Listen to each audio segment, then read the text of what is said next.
Salam gadyrdan iýleşler, mähriban doganlam. Siziň bilen ýene-de teleýaýlymda duşup bilýändigimde gaty begenýärin.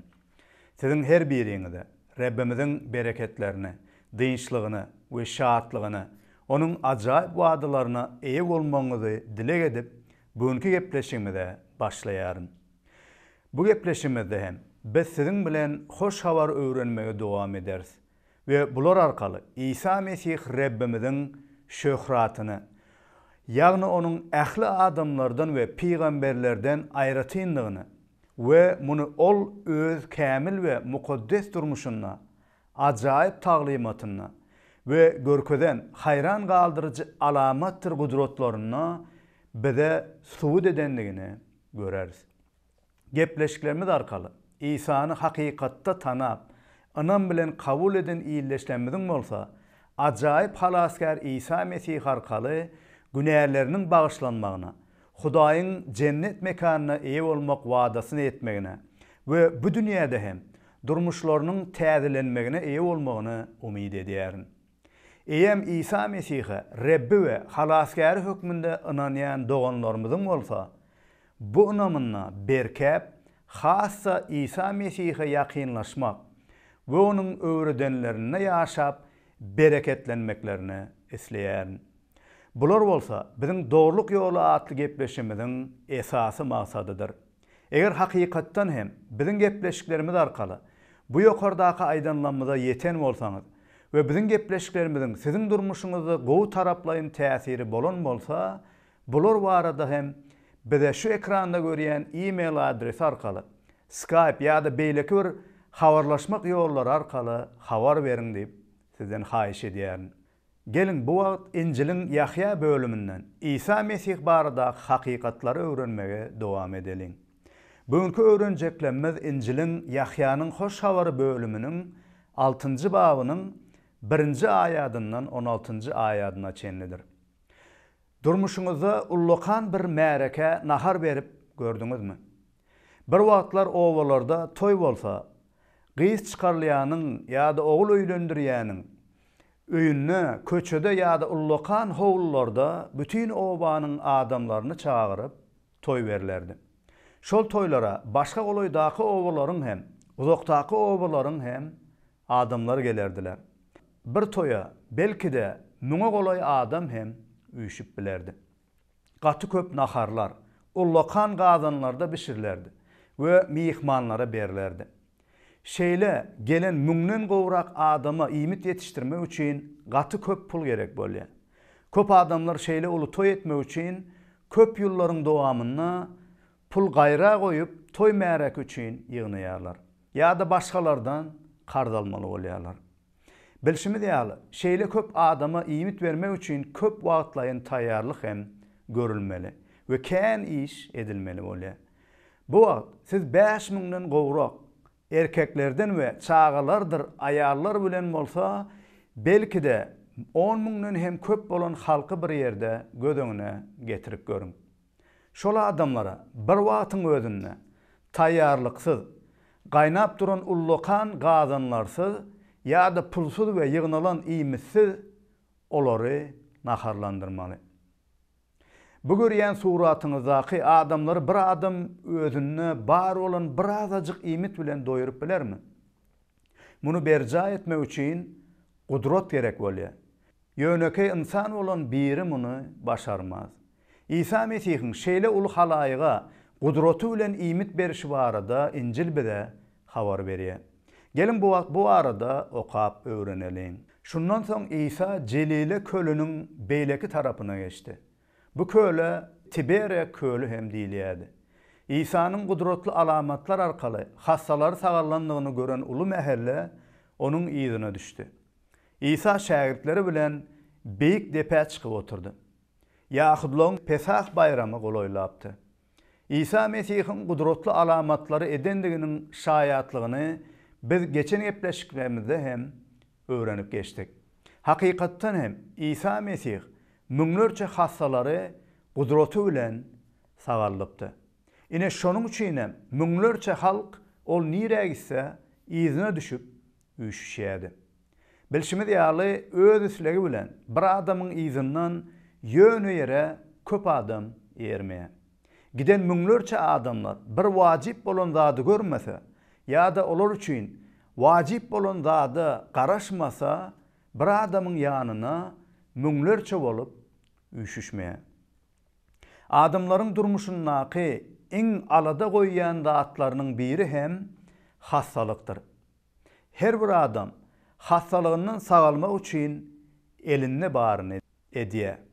Eger nirededir bir ýerde şipa berýän belli lukman ýa-da tebip bar bolsa, adamlar ähli zadyny goýup, bar puluny harçlap, şol lukmana ýa-da tebibe barýandylar. Beýle ýagdaýa belki de siziň özüňiz hem duş ýelensiňiz. Ýöne köplenç adamlar özlerini hakikat ýüzünde sagaldyp bilmejek adamlaryň ýanyna barýarlar. Ýa-da olara ýardam edip bilmejek öwliýalara, gudratlydyr öýdüleýän bir ýerlere barýarlar. We şol ýerlerde puludur mal mülküni harçlap, şol ýerden harar isleýärler. Aslynda bolsa, bize şipa berip biljek, bizi bu dünýäde hem, gelecek dünýäde hem bedbahtlıktan, ağırdır eziyetten, sırkavlıktan halas etjek biri var gudratly Hudaýyň özüdir. Ve onun bizim üçin yere iyi veren gudratly sözü bolan halaskar İsa Mesih'tir. İsa Mesih bunu yerdäki durmuşu ve eden gudratdyr alamatlary arkaly bize görkezip suud etdi. İsa Mesih'in gökten inik gelen gudratly halaskar Rebdig üçin gudratly alamatlary arkaly hassalar sagalýady. Körler görýädi, agsaklar ýörýädi, lallar gürleýädi, kerler bolsa eşidýädiler, jynarwak uran adamlar sagalýady. Ine şonuň üçinem bu köp mähelle İsa Mesih'in izinden gelýädi. Emma bu gelýän halkyň içinde köpçülük heniz İsa Mesih'e halaskar we Reb hökmüne iman eden okdy. Olar diňe gudrat görenlikler üçin we wagtlaýyn sırkawlygyndan şipa tapmak üçin onuň izine eripdiler. Diňe şipa tapmak üçin ýa-da ýerdäki arzularyňa we isleglerine ýetmek üçin bolan anam Hudaýy begendirmeýär we beýle anam bize hem soňuna peýda getirmez.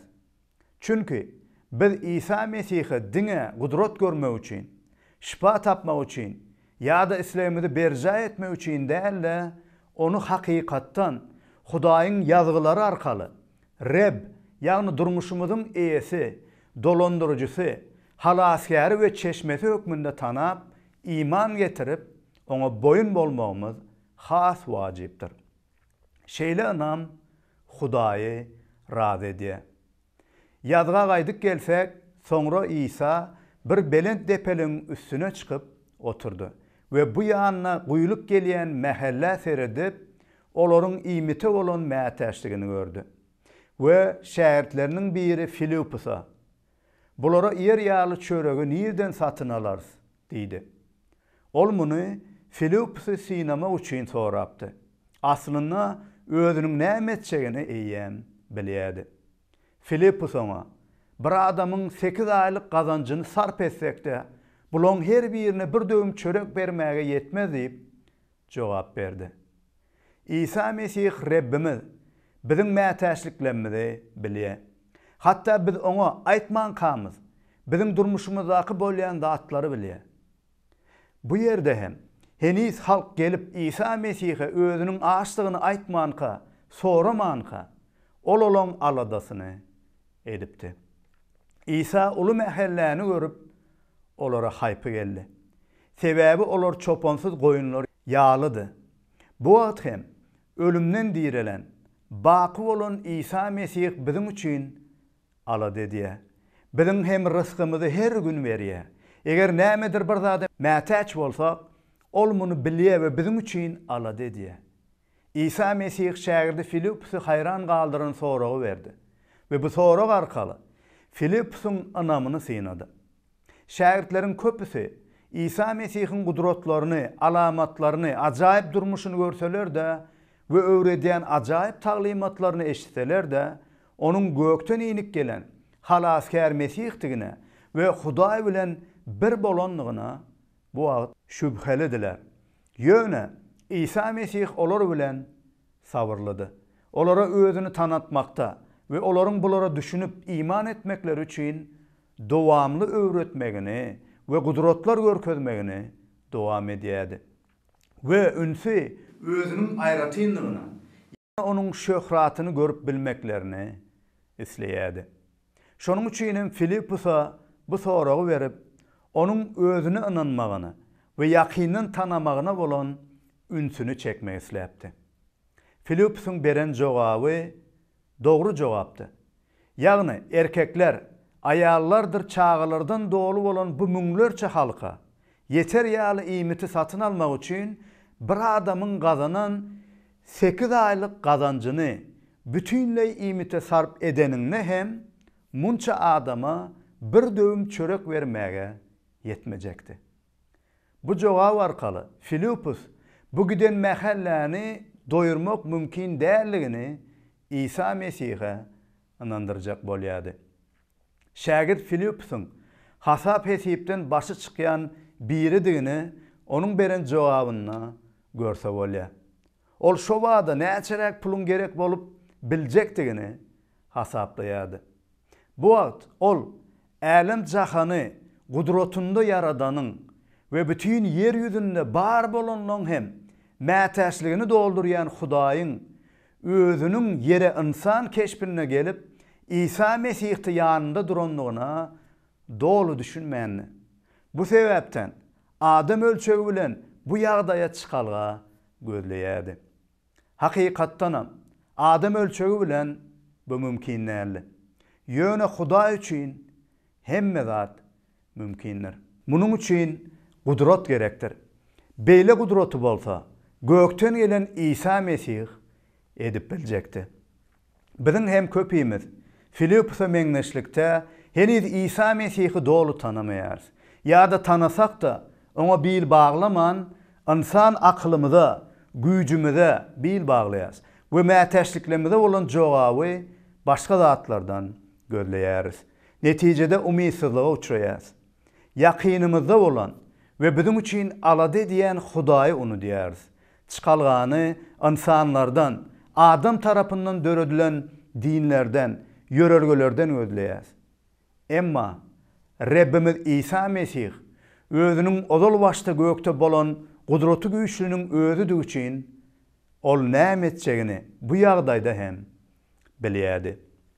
İsa Mesih'in bu ullakan mähelle iýmit bermek baradaky gurrungyny başga şagirdleri hem eşidipdi.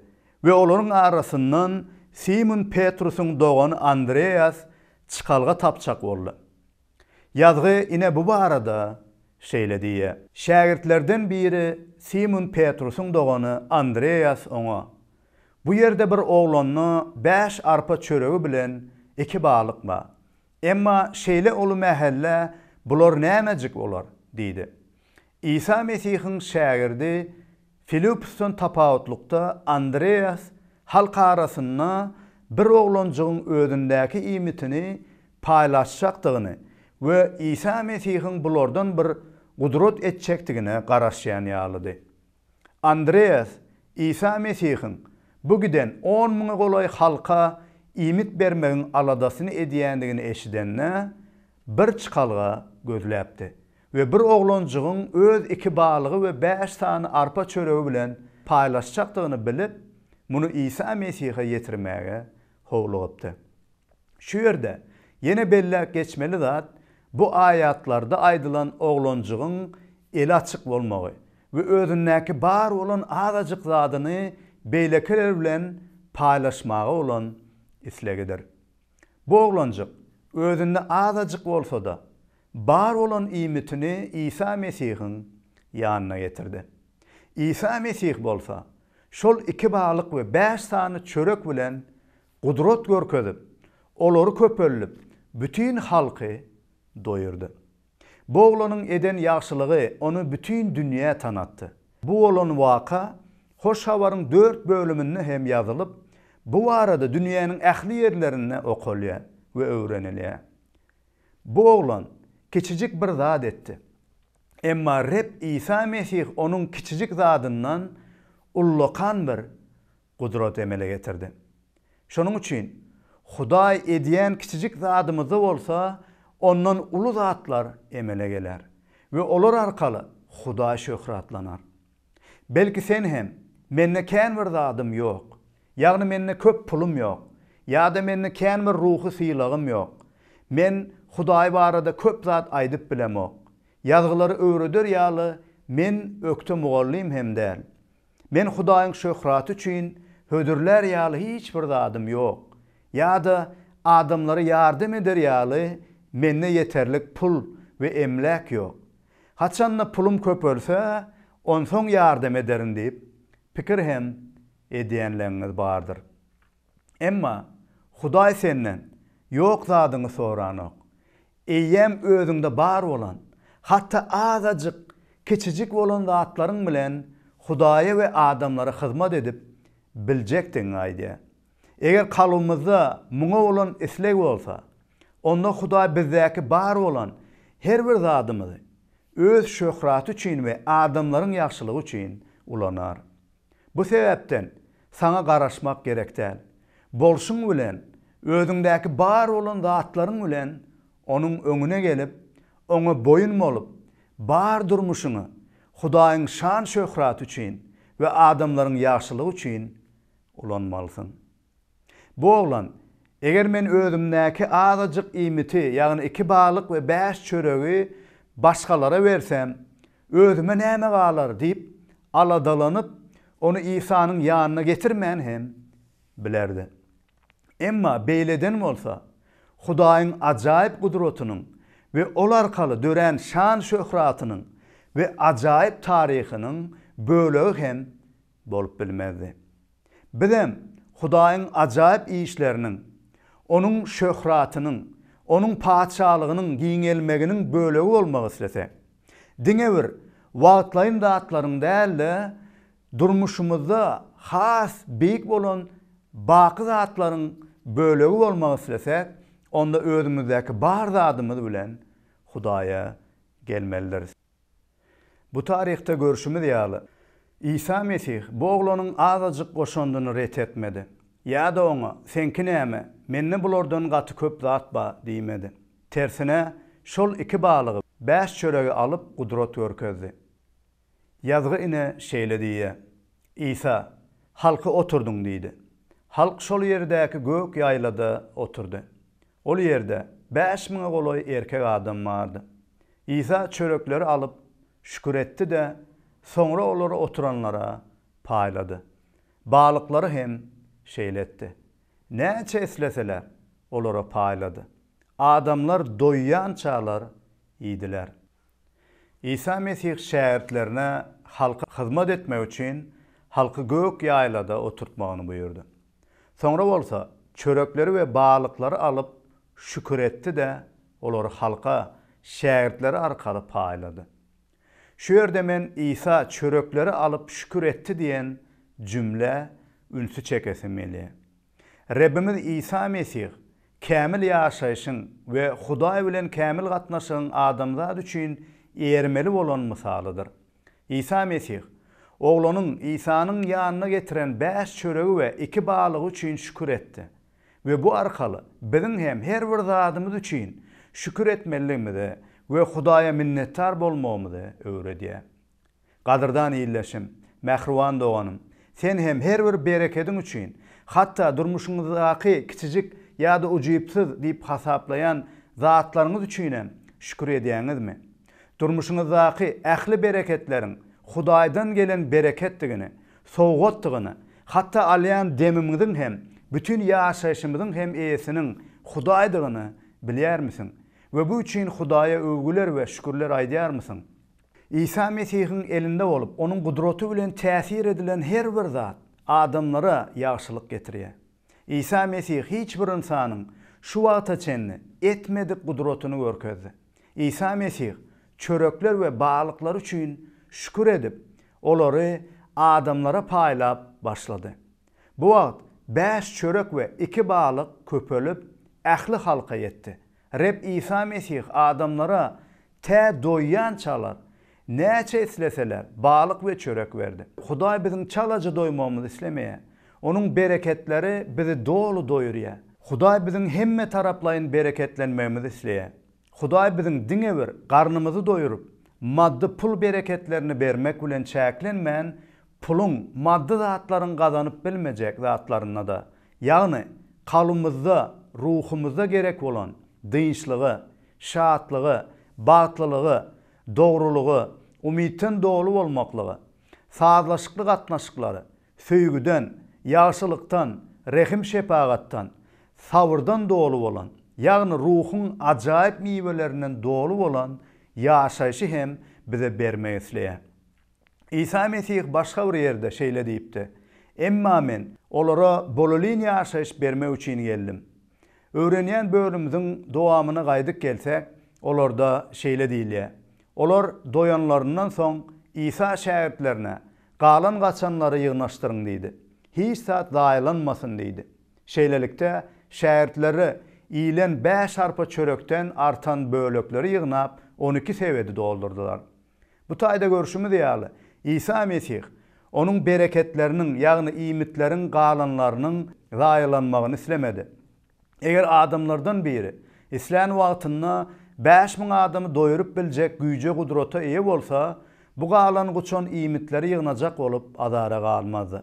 Emma Reb Hudaý bolan İsa Mesih üçin Hudaýyň bereketleriniň zaýlanmagy ýöne ýöre ýok bolup gitmege halanylmaýan zatdyr. Hudaý hem bize verilen bereketleriniň we gymmatlyklarynyň aýak astynda galmazlygyny, zaýlanmazlygyny, hatta özümize yetip artyk galanlarynyň hem ýene-de Hudaýyň şöhraty üçin we adamlaryň mätäçligi üçin ulanylmalydygyny bize bular arkaly öwredýär. Gudratyny hem we şähertlerine galan çörekleri ýygnamagy buyurmagy arkaly hem bize Hudaýyň bereketlerine anamly bolmagy Hudaý öwredýär. Ine bolsa gelin bu gepleşimizde öwrenmegi maksat edilen soňky ayatlarymyza seredik geçeliň. İsa'nın bu gudratyny gören adamlar hakykatdan dünýäge gelmeli peýgamber şudur diýdiler.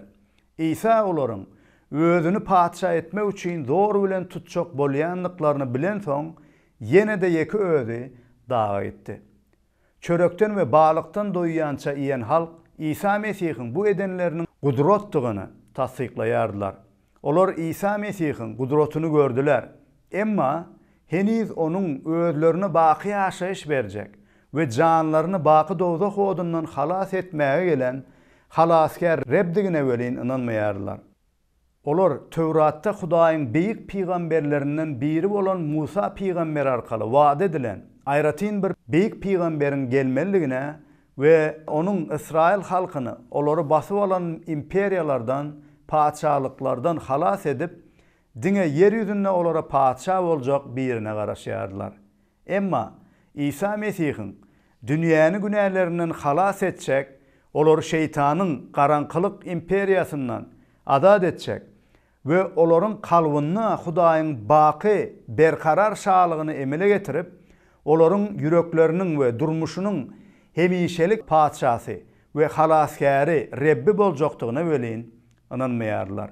Şonuň üçin hem İsa'ny zor bilen hem bolsa tutup, yerde özleriniň siýasy maksatlary üçin bolan paçasy etmäge synanyşýardylar. Eger İsa Mesih köpleriň pikir edişi ýaly Hudaý bolman, ýöne bir ýaşak geçen insan bolan bolsa, onda ol insanlarda paça bolmak arzuwynyň bolşy ýaly we şeýle mümkinçiligi elden bermezlik üçin hereket ederdi. We şeýle müňlerçe adamlaryň izine erip, özüni paça etmek hereketinden peýdalanyp, özüni ýokary galdyrmaga çalyşyp bilerdi. Emma İsa Mesih adamlaryň tekebbirliginden we wagtlaýan ýerdäki şöhraty gözleýän isleglerinden ugur alan zatlarynyň täsirine galmady. Çünki İsa Mesih özüniň adamzadyň günäleriniň yerine gurbanlyk guzu kimin janyny we mukaddes ganyny gurban etmäge gelendigini bilýärdi. We bu maksadyna hiç bir zadyň päsgel bermegine ýol bermän şol maksadyna tarap barýardy. Ol haça varmazdan baqı paçalyk tağtyna çıkanokdy. Göklerdäki şöhratly baqı mekanına şöhratlanmazdan öň İsa Mesih gany dökülüp ölmeli. Şonuň üçinem ol adamzady diňe özüniň haçtaky gurbanlygy arkaly halas edip biljegini we muňa inanýanlaryň baqy ýaşaşa eýe bolup hökümden gutuljaklary üçin Hudaýyň bu maksadyna wepaly galdy. Ol gökten inik gelen gudratlynyň mukaddes we gudratly sözi, ýagny Hudaý bilen bir bolan Reb halaskärdi üçin muny berja edip bildi. Gadyrdan iýleşin. Sen bugünkü öwrenenlerimiz arkaly İsa Mesihiň aýratyndygyny, onuň gudratlary we bize öwredenleri we durmuşy we maksady arkaly bize görkeden şöhratyny görüp bildiňmi? İsa Mesihiň şöhratyny görüp, onuň hakykatdan hem halaskär Rebdigine iman getirmek isleýär misin? Onuň gudratyny görüp de, onuň halaskär Rebdigini görüp bilmedik. Diňe we bu dünýädäki wagtlaryň siyasi maksady ýa-da başga ýerdäki mätäçlikler üçin özleriniň paçasy etmek isleýän halk ýaly bolmarsyň diýip umid edýän. Onuň ýöne bir gelmeli bolan peýgamber dälle, gudraty güýçlüýüniň özünden çykyp gelen, ýerde kämil we mukaddes ýaşaýyşda ýaşap, kämilligi ýaşap görkeden, kämilligiň nuskasy bolan halaskär Rebdigine iman getirersiň diýip umid edýän. Rabbimiz İsa Mesih biziň her birimize ýaşaýyş, bolalyn ýaşaýyş bermek üçin geldi. Bu İsa Mesih'teki ýaşaýyşy, ebedi ýaşaýyşy we Hudaýyň sana berjek gutuluşyny kabul et. Günäleriň näletinden, hökümünden halas bol we Hudaýyň seniň durmuşyňda berjek bereketlerini, ýaşaýyşynyň her bir uğruna sana getirjek täzelenişini, bagtyarlygyny kabul et.